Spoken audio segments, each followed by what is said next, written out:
ኢትዮጵያና ቡሩንዲ ለአፍሪካ ሰላምና ብልጽግና በጋራ ለመስራት የተሳሰሩ ናቸው አሉ ጠቅላይ ሚኒስትር ዶክተር አብይ አህመድ። የቡሩንዲ ፕሬዝዳንትና የአፍሪካ ህብረት የወቅቱ ሊቀመንበር ኢቫሪስት ኒዲያሺሚዬ ጠቅላይ ሚኒስትር ዶክተር አብይና ብልጽግና ፓርቲ ሰባተኛውን ጠቅላላ ምርጫ በማሸነፋቸው የእንኳን ደስ አላችሁ መልእክት አስተላልፈዋል። ይህንን ተከትሎ ጠቅላይ ሚኒስትር ዶክተር አብይ በማህበራዊ ትስስር ገጻቸው ባሰፈሩት ጽሑፍ ፕሬዝዳንት ኢቫሪስት ኒዲያሺሚዬ በሀገራቸውና በአፍሪካ ህብረት ስም ያስተላለፉት የእንኳን ደስ አለዎት መልእክት ለኢትዮጵያ ትልቅ ብርታት ነው።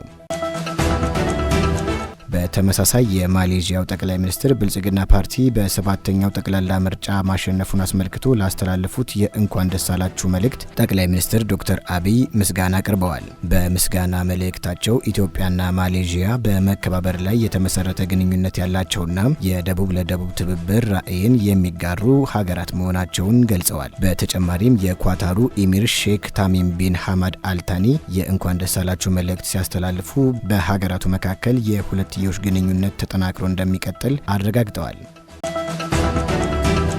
በሳውዲ አረቢያ የፍርድ ሂደታቸው ተቋርጦ ምህረት የተደረገላቸው ዜጎች ወደ ሀገራቸው መመለስ ጀመሩ። በሳውዲ ሪያድ የሚገኘው የኢፌድሪ ሚስዮንና ጅዳ የሚገኘውን ቆንጽላ ጽሕፈት ቤት በማስተባበር በተደረገው የዲፕሎማሲ ጥረት ለእስር ተዳርገው የነበሩ 1665 ዜጎች የፍርድ ሂደታቸው ተቋርጦ ምህረት እንዲሰጣቸው መደረጉ ይታወቃል። በዚህም ምህረት ከተደረገላቸው መካከል 340 የሚሆኑት ዛሬ ወደ ሀገራቸው መግባታቸው ተሰምቷል።